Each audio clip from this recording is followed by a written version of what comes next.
My name is Mark Cruz of Nikon Canada, and in today's installment of How to Select a Lens for Your DSLR, we'll be talking about prime lenses, specifically looking at macro photography. So why do you need a dedicated lens for macro photography? Well, it's all about life-size reproduction.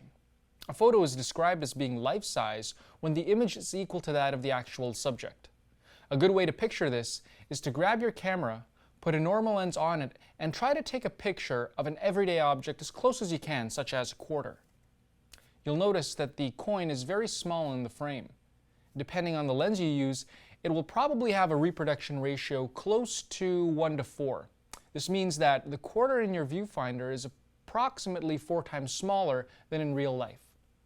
As an example, I'm going to use Nikon's 85mm f3.5 micro lens. This is what I see in my viewfinder. This lens has a reproduction ratio of 1:1, and as you can see, allows you to fill more of the frame with your subject, making it a true micro lens. We now know why we need a micro lens, but which one should we use? Nikon's 4 most popular micro lenses are the 40mm f2.8 DX, 60mm f2.8 FX, the 85mm f3.5 DX, and the 105 f2.8mm FX. If you watch the rest of the videos in this series, you'll see a pattern emerging here, which is one lens isn't necessarily better than another, but it depends on how you're going to use it. The first thing to consider is what will your subject matter generally be. The reason this is a factor is because even though all of these lenses can achieve a 1:1 life-size ratio, the distance they are from the subject changes. As you can see here, I've lined up the 4 lenses with their closest focusing distance away from the subject. The 40mm is closest at 16 centimeters, followed by the 60mm, 85mm, and lastly the 105mm micro at 31 centimeters away from the subject. If you're going to be taking pictures of flowers or stamps, then the working distance won't matter too much. However, when taking photos of butterflies or insects, you usually want to be a little bit further away.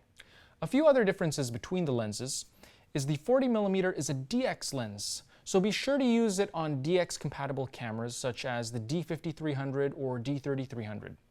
The price point of the 40mm is great for someone who wants to test the waters of macro photography. The 85mm and 105mm, because of its longer focal length, has built-in VR, so you don't always have to use a tripod, although a tripod in macro photography is generally recommended. Remember, the 85 is a DX lens as well, so should only be paired with DX cameras.